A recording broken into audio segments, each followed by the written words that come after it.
दोस्तों, जब भी मार्केट में कोई बड़ा आईपीओ आता है तो इन्वेस्टर की सबसे बड़ी टेंशन क्या होती है? कंपनी पे भरोसा करना है या नहीं। लेकिन यहाँ पे आपको भरोसा करना होगा। लेकिन ये आईपीओ अलग है क्योंकि इसका नाम ही भरोसा है, टाटा। और जब रतन टाटा जी का नाम जुड़ता है तो ट्रस्ट ऑटोमेटिक आ जाता है।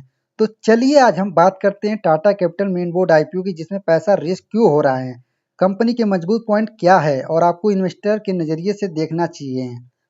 चलो सब कुछ डिटेल में समझते हैं। इससे पहले चैनल को सब्सक्राइब कर लेना है। Tata capital limited Tata group की flagship NBFC non banking financial company है। ये कंपनी loan, wealth management, investing banking और फाइनेंशियल सर्विस का एक बड़ा प्लेयर है इंडिया में।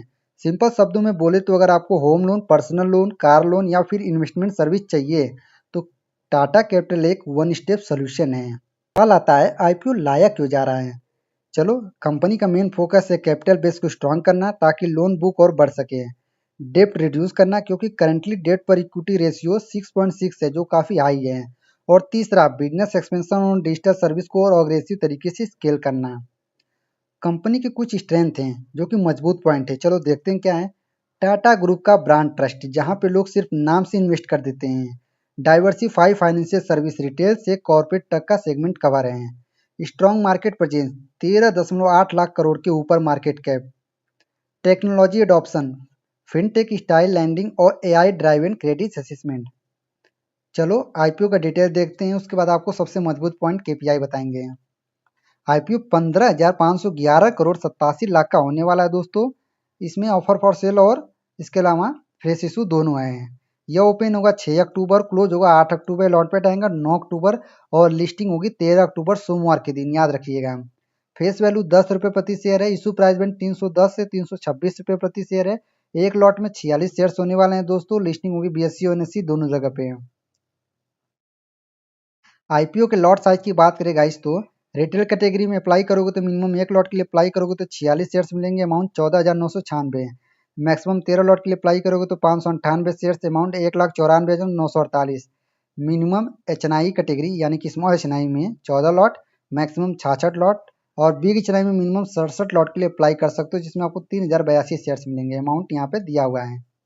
प्रोमोटर होल्डिंग की बात करें तो सिंपल है, Tata Sons private limited promoter इस कंपनी के हैं। प्रोमोटर होल्डिंग प्री इशू 95.6% है, पोस्ट इशू 85.5% है। इसके अलावा दोस्तों इनका डिटेल दिया हुआ यहाँ पे देख सकते हैं। कंपनी का डिटेल दिया हो, कंपनी का डिटेल तो आप जानते ही हैं, मैंने आपको बता दिया क्या काम है। Personal loan, home loan, auto loan, ये सब commercial finance, wealth management, investing banking, private equity, clean tech finance, यही सब है। दोस्तों अब बात करते हैं कंपनी की फाइनेंशियल कंडीशन। 2025 30 जून में तक डाटा है।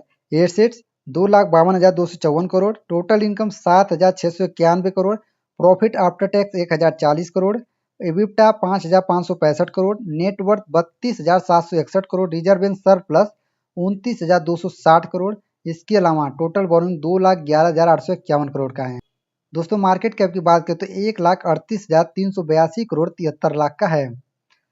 अब सबसे इंपॉर्टेंट डाटा एक है और है केपीआई।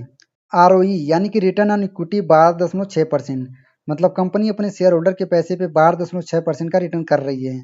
एग्जाम्पल, अगर आपने 1 लाख इक्विटी के रूप में इन्वेस्ट किया था तो कंपनी उससे 12,600 प्रॉफिट निकाल रही होती है। डेट पर इक्विटी रेशियो 6.60, मतलब हर 1 रुपये शेयर होल्डर की कैपिटल पे 6 रुपये 60 पैसे का लोन लिया गया है। ये हाई लेवरेज है लेकिन फाइनेंशियल कंपनी में मैनेजेबल होता है। RONW return on net worth 11.2%। Company अपने नेटवर्थ पे 11.2% का रिटर्न जनरेट कर रही है। प्राइस टू बुक वैल्यू 4.10, मतलब मार्केट कंपनी को उसके बुक वैल्यू के 4 गुना के आसपास ट्रेड कर रही है, वैल्यू कर रही है। दोस्तों इसकी जो रजिस्ट्रार कंपनी है वो MUFG in time India private limited है। इसकी GMP अभी 8-9% चल रहा है लेकिन अभी बढ़ेगा। तो आप टेलीग्राम ज्वाइन कर लीजिए, वहाँ पे मैं अपडेट देता रहता हूँ। तो दोस्तों ये था टाटा कैपिटल आईपीओ का एक डिटेल एनालिसिस। कंपनी के नंबर, ब्रांड वैल्यू और फ्यूचर ग्रोथ देखने से लगता है आईपीओ में मार्केट धमाका करेगा या नहीं। सोच के आप कमेंट करके जरूर बता देना है।